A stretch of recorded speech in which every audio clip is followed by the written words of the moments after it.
नमस्कार दोस्तों, स्वागत है आपका आज की 10 सबसे बड़ी खबरों के इस वीडियो में। दोस्तों यहां पर आपको देखने को मिलेंगी देश दुनिया बिजनेस और आपकी लाइफ से जुड़ी हुई 10 सबसे बड़ी खबरें। तो चलिए जान लेते हैं पहली बड़ी खबर।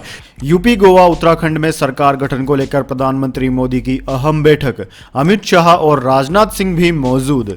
जी हां दोस्तों, प्रधानमंत्री नरेंद्र मोदी ने रविवार को नई दिल्ली में अपने आधिकारिक आवास 7 लोक कल्याण मार्ग पर उत्तर प्रदेश, गोवा और उत्तराखंड में सरकार गठन को लेकर एक बैठक की अध्यक्षता की। सूत्रों ने कहा है कि इस बैठक में केंद्रीय गृह मंत्री अमित शाह, रक्षा मंत्री राजनाथ सिंह, पार्टी के राष्ट्रीय महासचिव BL संतोष, राष्ट्रीय अध्यक्ष JP नड्डा भी उपस्थित थे।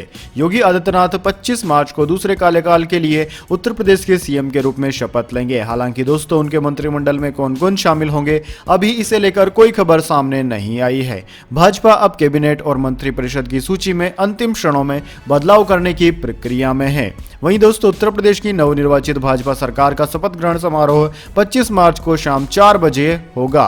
इसके अलावा दोस्तों गोवा में नई सरकार के गठन को लेकर तटीय राज्य के कार्यवाहक मुख्यमंत्री प्रमोद सावंत और पार्टी के उनके सहयोगी नेता विश्वजीत राणे ने शनिवार शाम नई दिल्ली में केंद्रीय गृह मंत्री अमित शाह से मुलाकात की। दोस्तों गोवा में पार्टी विधायक दल की बैठक सोमवार को होगी, जिसके बाद पार्टी नेता राज्यपाल PS श्रीधरन पिल्ले से मुलाकात करेंगे और अगली सरकार बनाने का दावा पेश करेंगे। इसके बाद दोस्तों अगली बड़ी खबर, द कश्मीर फाइल्स मुख्यमंत्री आवास पहुंची। द कश्मीर फाइल्स की टीम तारीफ में योगी आदित्यनाथ ने कही यह बात। जी हां दोस्तों, कश्मीरी पंडितों के नरसंहार और विस्थापन पर बनी मर्म स्पर्शी फिल्म द कश्मीर फाइल्स देश भर में अपनी सफलता के झंडे गाड़ रही है। वहीं दोस्तों फिल्म में दिखाई कड़वी सच्चाई से कांग्रेस, नेशनल कॉन्फ्रेंस और PDP जैसी पार्टियों में बौखलाहट भी बढ़ती जा रही है। इसी बीच द कश्मीर फाइल्स की स्टार कास्ट ने रविवार को लखनऊ में यूपी के CM योगी आदित्यनाथ से मुलाकात की। इस दौरान उन्होंने देश भर में फिल्म को दर्शकों से मिल रहे प्यार और कश्मीरी पंडितों पर घाटी में हुए जुल्मों के बारे में उन्हें अवगत कराया। CM योगी ने फिल्म में दिखाई गई कड़वी सच्चाई के लिए फिल्म यूनिट की तारीफ की। यह अब तक देश में करीब 150 करोड़ रुपए का कलेक्शन कर चुकी है। दोस्तों CM योगी ने ट्वीट कर कहा कि फिल्म द कश्मीर फाइल्स मजहबी कट्टरता और आतंकवाद की अमानवीय विभीषिका को निर्भीकता से प्रकट करती है। निसंदेह यह चलचित्र समाज और देश को जागरूक करने का काम करेगा। ऐसी विचारोत्तेजक फिल्म निर्माण के लिए पूरी टीम को बधाई देता हूं। दोस्तों आपकी जानकारी के लिए बता दें, वर्ष 1986 में कश्मीर में शांति प्रिय हिंदू समुदाय को भारतीय जासूस और काफिर कहकर निशाना बनाना शुरू किया गया था। यह सिलसिला वर्ष 1989 में उस वक्त उफान पर आ गया जब कश्मीर की मस्जिदों पर लगे लाउड स्पीकर से ऐलान करके कश्मीरी हिंदुओं को घाटी से भाग जाने या मरने के लिए तैयार रहने की धमकी दे डाली। अपनी बात पर डर कायम करने के लिए घाटी के विभिन्न जिलों में रहने वाले कश्मीरी हिंदुओं को चुन चुनकर मारा जाने लगा। उन्हें मारने वाले और कोई नहीं बल्कि पड़ोस में रहने वाले मुस्लिम दोस्त, स्कूल में पढ़ने वाले मुस्लिम स्टूडेंट्स ही थे। चारों ओर से कत्लेआम होता देख करीब 1.5 लाख कश्मीरी हिंदू परिवार घाटी छोड़कर एक ही रात में जम्मू और दिल्ली समेत देश के बाकी हिस्सों में भाग गए। इसके बाद उनकी संपत्तियों पर उनके मारकाट करने वाले पड़ोसियों ने ही कब्जा कर लिया। यह फिल्म इसी सच्चाई पर बनी है।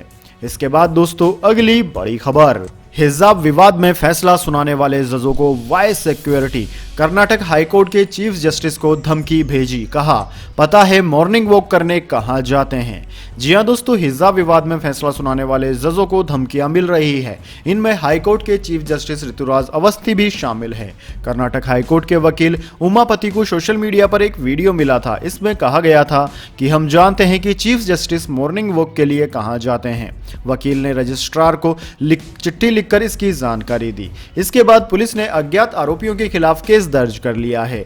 दोस्तों धमकी को देखते हुए कर्नाटक के मुख्यमंत्री बसवराज बोम्मई ने जजों को वाई कैटेगरी की सुरक्षा देने की घोषणा की है। CM ने कहा कि हमने हिजाब पर फैसला देने वाले सभी 3 जजों को वाई कैटेगरी की सुरक्षा देने का फैसला किया है। साथ ही IG को जजों को मिल रही धमकी के मामले में जांच करने के निर्देश दिए हैं। इसके बाद दोस्तों अगली बड़ी खबर, श्रीलंका में तेल के लिए घंटों लाइन में खड़े रहने से 2 लोगों की मौत। पेपर की कमी से परीक्षा रद्द। जी हां दोस्तों, इस समय श्रीलंका भारी आर्थिक संकट से जूझ रहा है। देश पर कर्ज लगातार बढ़ता जा रहा है और उससे निकलने का फिलहाल कोई रास्ता नहीं दिख रहा है। आर्थिक स्थिति बिगड़ने से श्रीलंका में महंगाई चरम पर पहुंच गई है, जिसका असर अब आम आदमी पर पड़ रहा है। दरअसल दोस्तों, महंगाई बढ़ने से, इन्फ्लेशन बढ़ने से श्रीलंका में में लोग बेहाल हैं। राइटर्स की रिपोर्ट के मुताबिक रविवार को घंटों तक लाइन में खड़े होने से 2 लोगों की मौत हो गई। श्रीलंका पुलिस के मुताबिक हर रोज बढ़ती कीमतों से परेशान लोग ईंधन खरीद कर स्टोरेज कर रहे हैं। इसी बीच रविवार को श्रीलंका के 2 अलग अलग इलाकों में ईंधन के इंतजार में खड़े 2 लोगों ने दम तोड़ दिया। दोस्तों, कोलंबो पुलिस प्रवक्ता नलिन थल्लुआ ने कहा कि मरने वाले दोनों बुजुर्ग थे जिनकी उम्र 70 साल से ज्यादा थी। दोनों अलग अलग जगहों पर पेट्रोल और मिट्टी के तेल लेने के लिए लाइन में खड़े होकर इंतजार कर रहे थे। इसी दौरान वे बेहोश होकर गिर पड़े और उनकी मौत हो गई। इसके बाद दोस्तों, अगली बड़ी खबर।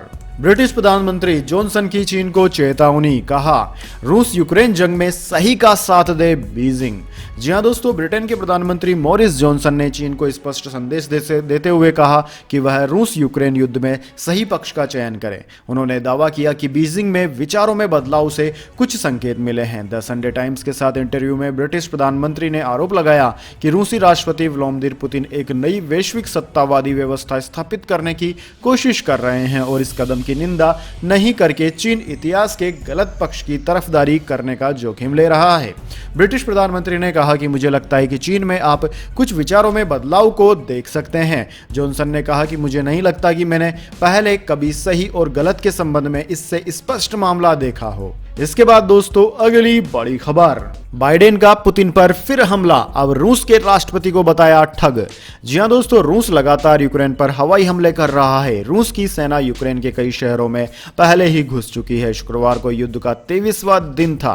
दोस्तों, कई देश रूस पर अब जंग खत्म करने का दबाव बना रहे हैं, लेकिन रूस पीछे हटने को तैयार नहीं है। इसी बीच अमेरिकी राष्ट्रपति जो बाइडेन ने रूस के राष्ट्रपति व्लादिमीर पुतिन पर फिर निशाना साधा। उन्होंने पुतिन को हत्यारा, तानाशाह और ठग बताया। यह जानकारी यूक्रेन की मीडिया कीव इंडिपेंडेंस ने दी है। इससे पहले बाइडेन पुतिन को वार क्रिमिनल भी कह चुके हैं। वहीं अमेरिका के विदेश मंत्री एंटनी ब्लिंकन ने कहा कि हम रूस पर दबाव बढ़ाना जारी रखेंगे जब तक कि वो इस युद्ध को समाप्त नहीं कर देता। हम यूक्रेनी लोगों को जीवन रक्षक सहायता प्रदान करना जारी रखेंगे।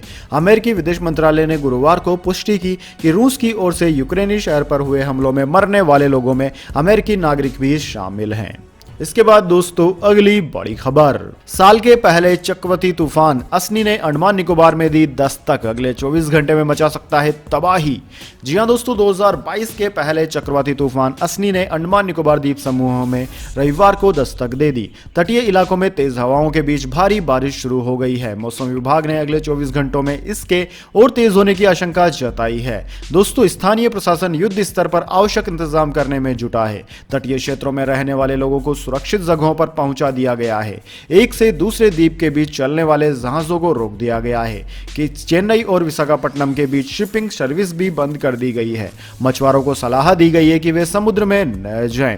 भारतीय मौसम विज्ञान विभाग यानी कि इंडियन मेट्रोलॉजी डिपार्टमेंट ने जानकारी दी है कि दक्षिण पूर्व की बंगाल की खाड़ी और उससे सटे दक्षिणी अंडमान सागर के ऊपर कम दबाव का जो क्षेत्र बना था वह पूर्व और पूर्वोत्तर की ओर बढ़ गया है।